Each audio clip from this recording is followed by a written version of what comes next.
October 2nd. Severick isn't happy. But the tension didn't start today, it began yesterday. It was over something as trivial as the dishwasher. The detergent dispenser had jammed again, failing to release the soap during the cycle. It happens sometimes, just one of those mechanical quirks, nothing I could control. But that didn't stop him from making it feel like my fault. His tone carried that familiar edge, as if I had loaded it wrong or missed some basic step. I told him plainly, I put the detergent in the dispenser the right way. But my words barely seemed to register. And just like that, something small became something heavy. Today, it only got worse. One of my little brothers, who I rarely get to see, invited us to watch his team play soccer in my town. He's a coach, and seeing him in action meant a lot to me. At first, Severick seemed on board. I thought we'd go together, share the afternoon, maybe enjoy something simple for once. But then, plans changed. Just 30 minutes before we were supposed to leave, he backed out. His reason? He suddenly had something to do. So, I went alone. When I got to the field and spoke with my brother, I told him that Severick stayed behind because he had work to finish. I covered for him, offering an excuse that felt easier than the truth. But it wasn't just his last-minute change of plans that stayed with me. It was his tone from earlier. In one moment, he had spoken to me in a way that felt sharp, dismissive. Like I was a nuisance instead of a partner. He must have seen the shift in my face because he quickly backtracked, softening his words and rephrasing his answer. But by then, the damage was already done. Because it wasn't just about what he said. It was about the space between the words. The cracks. The patterns. The weight.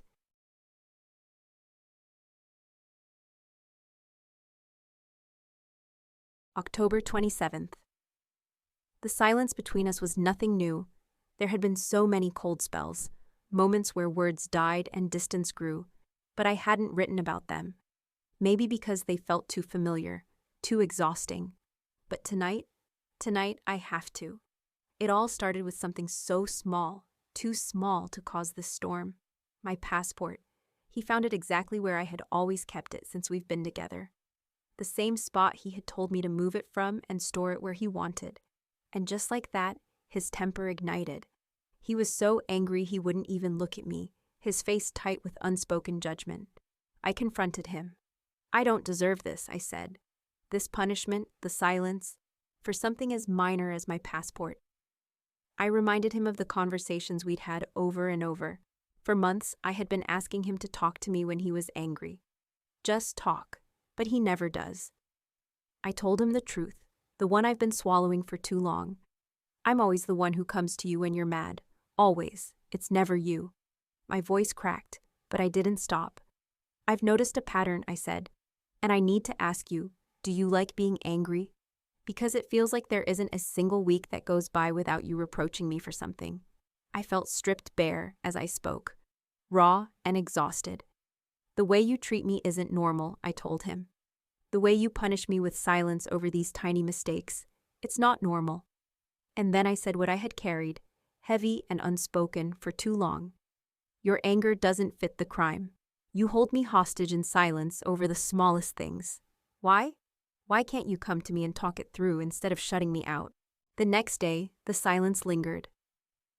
It stretched across the morning and bled into the evening. By dinner, my body was aching.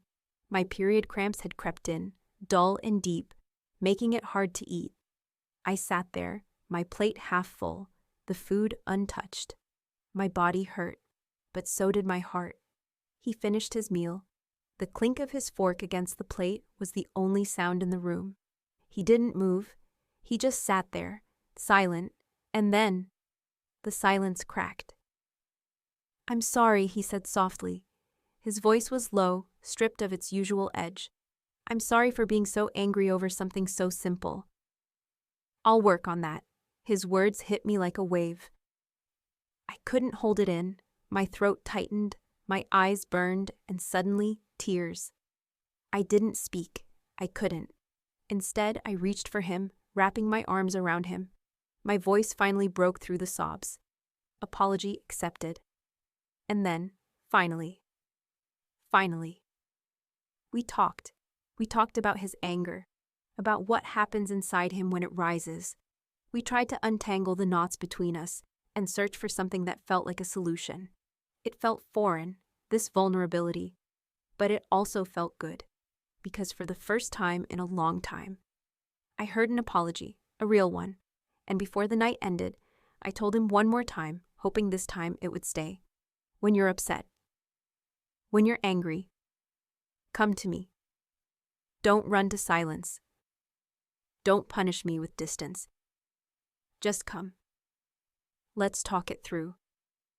Because silence has never saved us, but maybe truth can.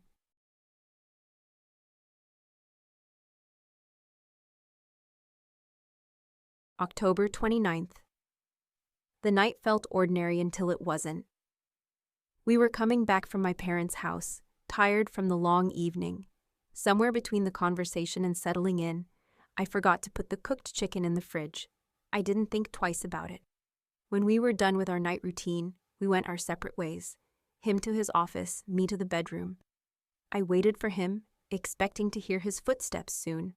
But the minutes passed, and he didn't come. Then his voice broke the silence from the other room. "Are you okay?" he asked, his tone neutral, unreadable.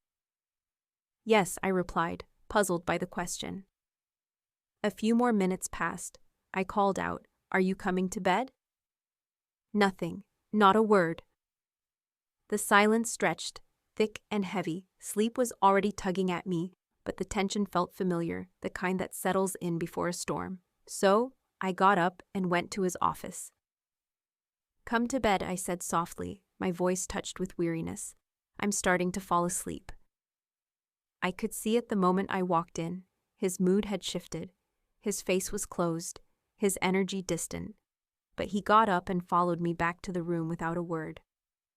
Still, the silence came with him. I felt it pressing down, the cold wall he always built when something was wrong. I didn't want to sleep under its weight, so I reached for him, closing the distance with a soft kiss. "What's bothering you?" I asked, my voice gentle but searching. For a moment, he hesitated, as if debating whether to say it. Then his voice dropped, firm but controlled. "You should always check that everything's in the fridge before coming to bed." I blinked, confusion knitting my brow. "What?" "The chicken," he said, his gaze steady. "You left it out. I was going to tell you, but you looked tired, so I thought I'd mention it tomorrow." I stared at him, my exhaustion suddenly heavier. The chicken, I felt the words, but they caught somewhere between disbelief and fatigue.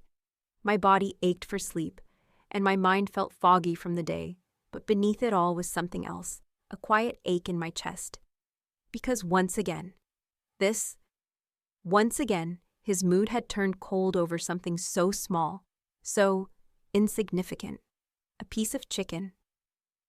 And here we were, on the edge of another cold front, another night on the line, another shift from warmth to distance over something that would mean nothing by morning. And yet, here we were, in another cold silence, another shift, another night lost to something that felt so small. A simple, forgettable mistake.